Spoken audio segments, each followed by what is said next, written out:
Good morning students, स्वागत है आपका हिंदी की कक्षा में। तो आज हम कक्षा चौथी का पार्ट 5 दादी माँ के खेल शुरू करने जा रहे हैं, जिसके मुख्य पात्र हैं दादी माँ और सनी। तो देखिए, इस पार्ट में हम क्या पढ़ेंगे?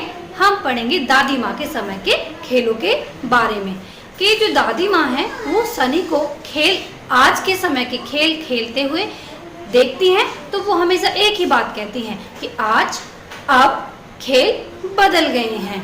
तो सनी उनकी बातों पर हमेशा हंसता है, लेकिन जब एक दिन सनी क्रिकेट खेल रहा होता है तो दादी माँ के ये कहने पर कि सच में ही आज जो खेल हैं वो बदल गए हैं, खेल तो हमारे ज़माने में हुआ करते थे। तो सनी अपनी दादी माँ से अपने ज़माने के अर्थात उनके ज़माने के खेलों के बारे में पूछता है और किस तरीके से दादी माँ अपने खेलों के बारे में सनी को बताती हैं और उन खेलों से होने वाले लाभ को सनी को समझाती हैं और यहाँ तक कि वो सनी के साथ उन खेलों को भी खेलती हैं। तो देखिए किस तरीके से यह सारी चीज़ें हमारे चैप्टर में होंगी। तो आओ पढ़ें। सभी बच्चे अपनी हिंदी की पाठ्य पुस्तक निकालेंगे और उसमें पार्ट 5 दादी माँ के खेल पेज नंबर 57 खोलेंगे। सनी की बूढ़ी दादी अक्सर कहती है कि खेल बदल गए, लेकिन सनी को उनकी यह बात समझ न आती। एक दिन जब वह अपने कंप्यूटर पर क्रिकेट खेल रहा था तो पीछे से दादी ने पूछा, सनी बेटा क्या कर रहे हो? दादी, क्रिकेट खेल रहा हूँ, सनी ने जवाब दिया। क्रिकेट? वह भी घर के अंदर, यूं बैठे बैठे, बिना गेंद और बल्ले के और बिना दोस्तों के? यह कैसा क्रिकेट है बेटा? दादी ने हैरानी से पूछा। अरे दादी, यहाँ गेंद और बल्ला भी है और पूरे 11 खिलाड़ी भी, सनी ने खेलते खेलते जवाब दिया। कहाँ है खिलाड़ी? अभी मेरी आंखें इतनी कमजोर भी नहीं हुई हैं जो तुम मुझे ऐसे मूर्ख बना रहे हो, दादी ने तुनक कर कहा। अरे मेरी प्यारी दादी, मैं भला आपको क्यों मूर्ख बनाने लगा? यह देखो मेरे कंप्यूटर में, यह रहा मेरे हाथ में बल्ला, देखो।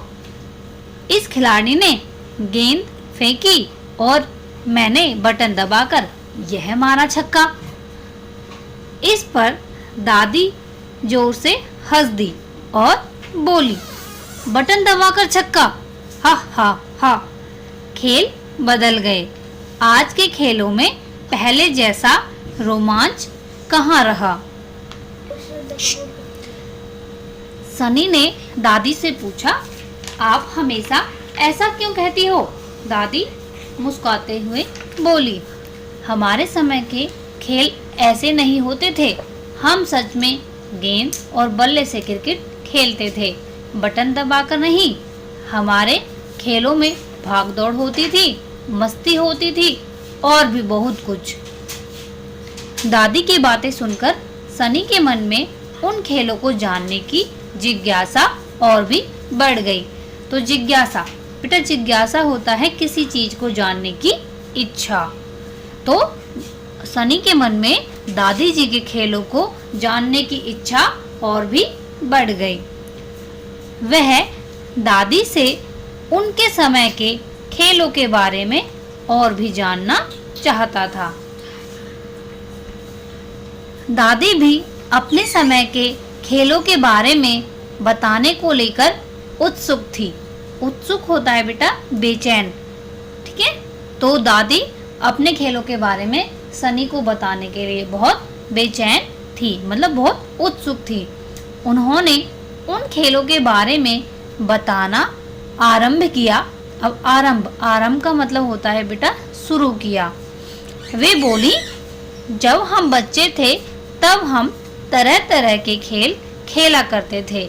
हम पोशंपा, भाई पोशंपा, हरा समंदर, गोभी चंदर, कोक लाच्छी, पाकी जिम्मे, रात आई है, पकड़म पकड़ाई, आंख मिचोली जैसे बहुत से खेल खेलते थे। तो देखिए बेटा यहाँ पर दादी जी कौन कौन से खेल खेलती थी, एक प्रश्न ये बन जाता है। तो दादी जी कौन कौन से खेल खेलती थी? पोसम पा भाई पोसम पा, हरा समंदर गोभी चंदर, कोकलाच्छी पाकी, जिम्मे रात आई है और पकड़म पकड़ाई, आंख मिचोली जैसे बहुत खेल खेला करती थी। उन खेलों में हम भागते, एक दूसरे को पकड़ते, झगड़ते, फिर सुलह करते, गिरते, फिर संभलते और न जाने क्या क्या करते। सोचो बिना देखे अपने दोस्तों को पकड़ने में कितना आनंद आता होगा। जहाँ एक और किसी चीज से टकराकर गिरने का डर रहता, वहीं दोस्त को पकड़कर जीतने का उत्साह भी होता था। वहीं दोस्त को पकड़कर जीतने का उत्साह भी होता था। हम क्रिकेट, हॉकी आदि खेल भी मैदान या गली में खेलते थे, न कि कंप्यूटर पर बैठे बैठे। तो देखिए बेटा अब तक दादी जी ने क्या बताया? दादी जी ने अपने खेलों के बारे में बताया कि वो कौन कौन से खेल खेला करती थी और उन खेलों को वो कैसे खेला करती थी। और वो बताती थी कि इन खेलों को वो कहाँ खेला करती थी, गली मोहल्ले में, खुले मैदानों में, ना कि कंप्यूटर पर बैठकर। तो आप भी बेटा अपने जो आपके जो ग्रैंड पेरेंट्स हैं, जैसे कि दादी हैं, आपकी नानी हैं, तो उनसे आप पूछेगा कि वो भी इसी तरीके के बहुत सारे खेल खेलते होंगी, जैसे पोसंपा भाई पोसंपा। अगर आपको इस खेल के बारे में नहीं पता है तो आप अपनी दादी जी से पूछे, वो आपको बताएंगी और वो आपको इन खेलों को खेलने में मदद करेंगी। तो हम आगे पढ़ते हैं अपना चैप्टर। सच दादी, आपको इतने सारे खेल आते हैं?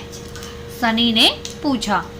दादी ने बताया, ये तो कुछ भी नहीं, हम तो मजे से मैदान में जाकर पतंग उड़ाते, रस्सी कूदते, छुपम छुपाई खेलते, ऊंचे पेड़ों पर चढ़ते और खूब मजे करते थे। पेड़ों पर चढ़ने में डर लगता था, हम कई बार गिरते भी थे पर हार नहीं मानते थे। संघर्षों के बाद पेड़ पर चढ़ने का जो मजा आता था वह ऐसा होता था जैसे हमने कोई जंग जीती हो। तो बेटा संघर्षों का मतलब होता है लड़ाई के साथ, ठीक है, लड़ाई से मतलब कि बहुत संघर्ष करना, बहुत मेहनत करना।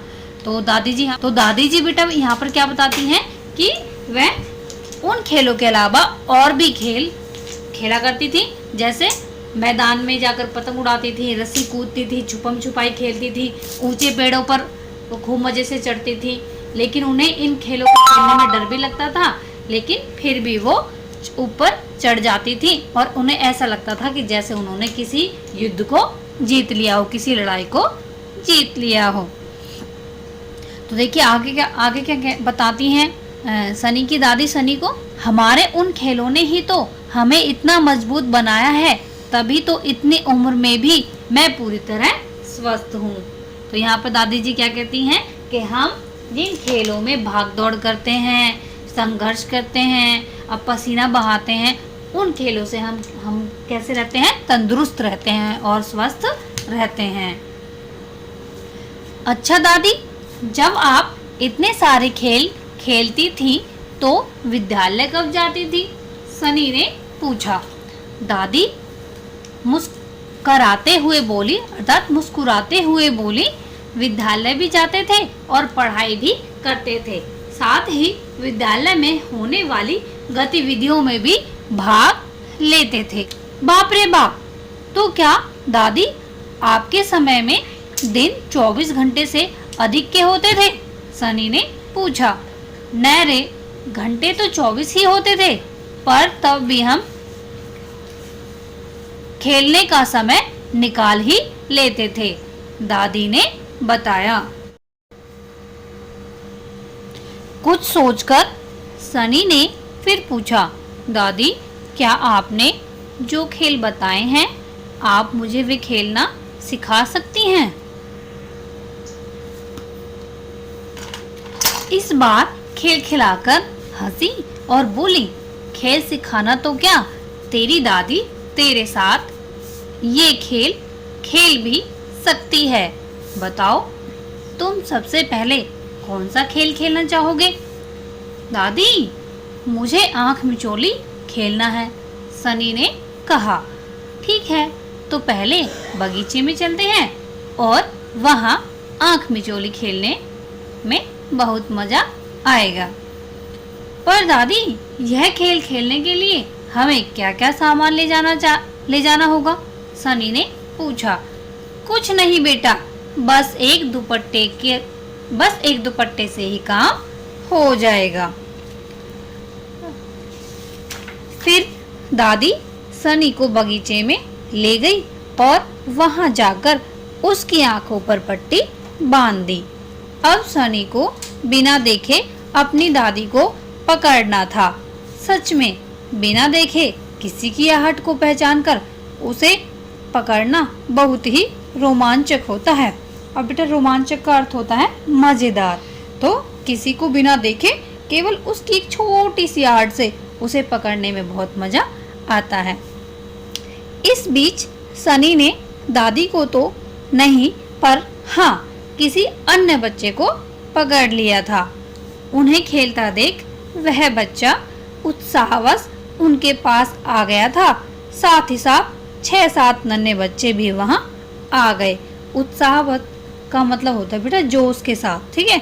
मतलब कि उस बच्चे को उनका खेल इतना अच्छा लगा था कि वह भी उनके साथ खेलने के लिए आ गया था और उसके साथ कई 6-7 बच्चे भी वहां पर खेलने के लिए आ गए थे।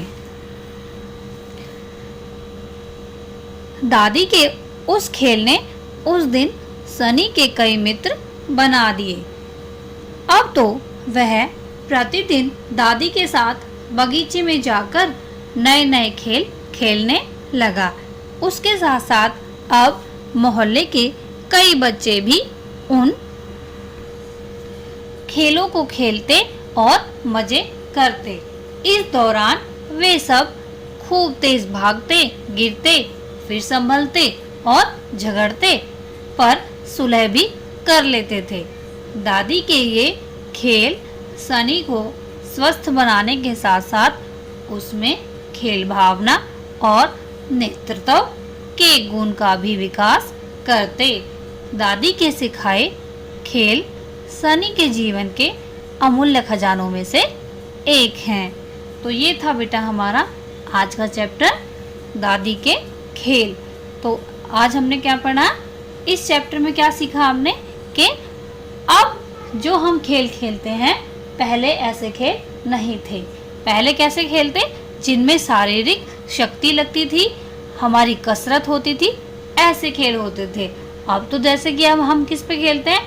मोबाइल पे खेल लेते हैं, है ना, कंप्यूटर पे खेल लेते हैं, बैठे बैठे कैरम बोर्ड खेल लेते हैं। तो कई सारे ऐसे खेल हैं जो हम जिसमें भागा दौड़ी नहीं करते हैं। लेकिन जो हमारे दादाजी हैं, दादी हैं, नानी हैं, नानू हैं, उनके समय में ऐसे खेल होते थे जिनमें भागा दौड़ी ज़्यादा होती थी।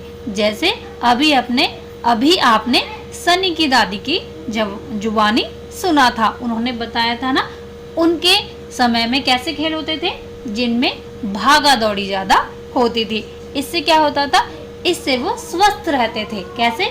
अगर हम भागते हैं तो हमारे शरीर से पसीना निकलता है और पसीने के जरिए हमारे शरीर से क्या, बहुत सारी गंदगी बाहर निकल जाती है, जिससे हम स्वस्थ रहते हैं। तो आप भी आज अपनी दादी, दादू, नानी, नानू, जो भी कोई घर में हो, उनसे उनके समय के खेलों के बारे में पूछिए और वो किस तरीके से खेलते थे, और उनके साथ उन खेलों को भी आप खेलिए। तो आज का हमारा गृह कार्य है कि हमें इस पाठ को अच्छे से पढ़ना है और इस पाठ में आए कठिन शब्दों को, अर्थात हमारी पेज नंबर 61 पर वर्तनी दी गई है, उन्हें हमें अपनी फेयर नोटबुक में लिखना है। तो ये वर्तनी दी गई है, इन्हें हमें फेयर नोटबुक में लिखना है। तो आपको यह पाठ अर्थात यह वीडियो कैसी लगी, इसके लिए आप कमेंट ज़रूर लिखें, और अगर आपको अच्छी लगी हो तो चैनल को सब्सक्राइब करें और वीडियो को लाइक भी ज़रूर करें। धन्यवाद।